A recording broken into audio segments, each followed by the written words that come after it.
കേരളത്തിലെ ഏറ്റവും ദൈർഘ്യമേറിയ ഉത്സവമാണ് മേജർ വെള്ളായണി ദേവീക്ഷേത്രത്തിലെ തിരുവുത്സവം. 3 വർഷത്തിലൊരിക്കലാണ് കാളിയൂട്ട് മഹോത്സവം നടക്കുന്നത്. മറ്റു ക്ഷേത്രങ്ങളിൽ നിന്ന് വ്യത്യസ്തമായി ശ്രീകോവിലിൽ പൂജിക്കുന്ന മൂലവിഗ്രഹം തന്നെയാണ് ദിക്കുബലിക്കിറക്കുന്നതും നിറപറ സ്വീകരിക്കാൻ വീടുകളിൽ എത്തിക്കുന്നതും എന്നതാണ് വെള്ളായണിയുടെ പ്രത്യേകത. വർഷങ്ങളുടെ കാത്തിരിപ്പിന് ശേഷമാണ് ചരിത്രപ്രസിദ്ധമായ മേജർ ശ്രീ വെള്ളായണി ദേവിയമ്മയുടെ പുറത്തെഴുന്നള്ളത്ത് നടക്കുന്നത്. അമ്മയുടെ ദർശന പുണ്യം തേടുന്ന ഭക്തജന സഹസ്രങ്ങൾ. അമ്മേ ശരണം, ദേവി ശരണം. 4 ദിക്കുകളിലും ദാരികനെ തിരയുന്ന ദേവി കൊയ്ത്തു കഴിഞ്ഞ 4 വയലുകളിൽ കളങ്കാവൽ നടത്തും. 5000-ഓളം വീടുകളിലാണ് ദേവി ഈ സമയത്തു പോകുന്നത്. ഒരു വീട്ടിലെ പൂജയ്ക്ക് 70 മിനിറ്റോളം നീളും. വീടുകൾ പെയിൻ്റടിച്ചും മറ്റും വൃത്തിയാക്കിയാണ് ദേവിയെ സ്വീകരിക്കുക. ബന്ധുക്കളും അയൽക്കാരുമടക്കം ഒത്തുകൂടും. എല്ലാ വീടുകളിലും ദേവി എത്തുന്ന ദിവസം സദ്യയടക്കമുണ്ടാകും.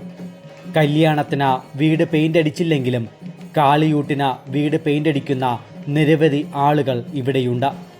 ഈ നാട്ടുകാരുടെ ജീവിതത്തിലെ പല കണക്കുകൂട്ടലുകളും 3 വർഷത്തിലൊരിക്കൽ നടക്കുന്ന കാളിയൂട്ടിനെ ചുറ്റിപ്പറ്റിയാണ്.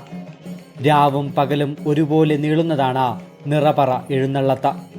വാഴക്കുലയാണ് പ്രധാന അലങ്കാരം. ക്ഷേത്രപ്രവേശന വിളംബരത്തിന് മുമ്പ് തന്നെ പിന്നാക്കക്കാർക്ക് പൂജ ചെയ്യുവാനുള്ള അവകാശവും ക്ഷേത്ര ദർശനത്തിനുള്ള അവകാശവും ഈ ക്ഷേത്രത്തിലുണ്ടായിരുന്നു. വിശ്വകർമ്മ സമുദായത്തിലുള്ളവരാണ് ഇവിടുത്തെ പൂജാരിമാർ. ബ്രാഹ്മണർ ശ്രീകോവിലിൽ പ്രവേശിക്കാറില്ല.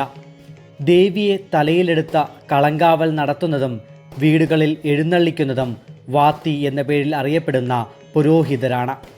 വെള്ളായണിയിൽ പൂജകൾക്ക് മന്ത്രങ്ങളില്ല. പകരം തന്ത്രത്തിലൂടെയാണ് പൂജകൾ നടത്തുന്നത്. മൂലവിഗ്രഹമായ തങ്ക തിരുമുടിയാണ് പുറത്ത് എഴുന്നള്ളിക്കുന്നത്. വെള്ളായണിയിൽ ഉത്സവ ബിംബമില്ല. വെള്ളായണി കൊട്ടാരത്തിൽ താമസിക്കവേ മഹാറാണി സേതു ലക്ഷ്മിഭായ് തമ്പുരാട്ടിയാണ് തങ്കത്തിരുമുടി ദേവിക്ക് സമർപ്പിച്ചത്. വടക്കോട്ടാണ് ക്ഷേത്രത്തിൻ്റെ ദർശനം. ശ്രീകോവിലിനോട് ചേർന്ന വടക്കോട്ടും കിഴക്കോട്ടും നടപ്പുരയുണ്ട്. എന്നും വൈകിട്ട് 6 മണിക്ക് നട തുറക്കും. 7:30-ക്ക് ദീപാരാധന. ചൊവ്വ, വെള്ളി, ഞായർ ദിവസങ്ങളിൽ ഉച്ചയ്ക്ക് 12-ന് നട തുറന്ന 1:30-ക്ക് മധുപൂജയുണ്ട്. ദേവിയുടെ പ്രസാദം ചാർത്തുപൊടിയാണ്. വെള്ളായണി ഒരു ക്ഷേത്രമല്ല, മുടിപ്പുരയാണ്. മുടി ഇരിക്കുന്ന പുരയാണ് മുടിപ്പുര. ഭദ്രകാളി ദേവിയുടെ മുടിയാണ് തിരുമുടി. ചലിക്കുന്ന ബിംബമാണ് വെള്ളായണിയിലേത്. ഒരു പ്രതിഷ്ഠാ ബിംബവുമുണ്ട്. അത് കേളൻ കുലശേഖരൻ വാത്തി ആവാഹിച്ച കലമാൻ കൊമ്പാണ്. അശ്വതി ഉത്സവത്തിന് മാത്രമാണ് കലമാൻ കൊമ്പിൽ പൂജ ചെയ്യുന്നത്. തിരുമുടിയാണ് ഉത്സവത്തിന് കൊണ്ടുപോകുന്നത്. നിത്യപൂജ നടത്തുന്നതും തിരുമുടിയിൽ തന്നെ. കൊയ്ത്തുത്സവമാണ് വെള്ളായണിയിലേത്. പണ്ട് കായൽക്കരയിലായിരുന്നു വെള്ളായണി ദേവീക്ഷേത്രം സ്ഥിതി ചെയ്തിരുന്നത്. ആചാര്യനെ സ്മരിക്കാനായി സ്ഥാപിച്ച തെക്കത് കായൽക്കര തെക്കത് എന്നാണ് അറിയപ്പെട്ടിരിക്കുന്നത്. അത് പിന്നീട് കായിക്കര തെക്കത് എന്നറിയപ്പെടാൻ തുടങ്ങി. കാളിയെ ഊട്ടുന്നതാണ് കാളിയൂട്ട്. അത് കർഷകർ അമ്മയ്ക്ക് നൽകുന്ന സമർപ്പണമാണ്. കാളിയൂട്ട് 3 വർഷത്തിലൊരിക്കൽ മാത്രമാണ് നടക്കുന്നത്. 41 ദിവസമായിരുന്നു പണ്ട് കാളിയൂട്ട്. വീടിൻ്റെ ദൈർഘ്യം അനുസരിച്ച് അത് കൂടി വന്നു. ഇന്ത്യയിലെ തന്നെ ഇത്രയും ദൈർഘ്യമുള്ള ഒരു ഉത്സവം മറ്റൊന്നില്ല.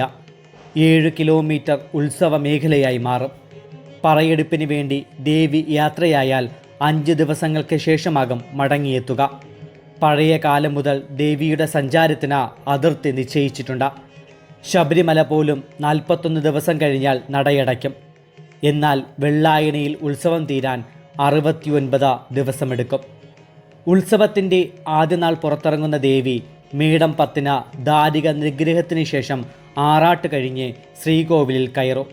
ഈ നാളുകളിൽ പ്രത്യേകം തയ്യാറാക്കിയ പന്തലിലാണ് ദേവി ഇരിക്കുന്നത്. 4 ദിക്കുകളിലും ദേവി ദാരികൻ എന്ന അസുരനെ തിരയുന്ന ചടങ്ങാണ് ദിക്കുബലി. ഇതിനായി ഇറങ്ങുന്ന ദേവിക്ക് ഭക്തർ വീടുകളിൽ പ്രത്യേകം തയ്യാറാക്കിയ പുരയിലിരുത്തി പൂജ നൽകുന്നു. ദിക്കുബലി കഴിഞ്ഞെത്തിയാൽ ദേവീ സന്നിധിയിൽ കളങ്കാവൽ, പപ്പുരുകളി, മാറ്റുവീഴ്ച ചടങ്ങുകൾ നടക്കും.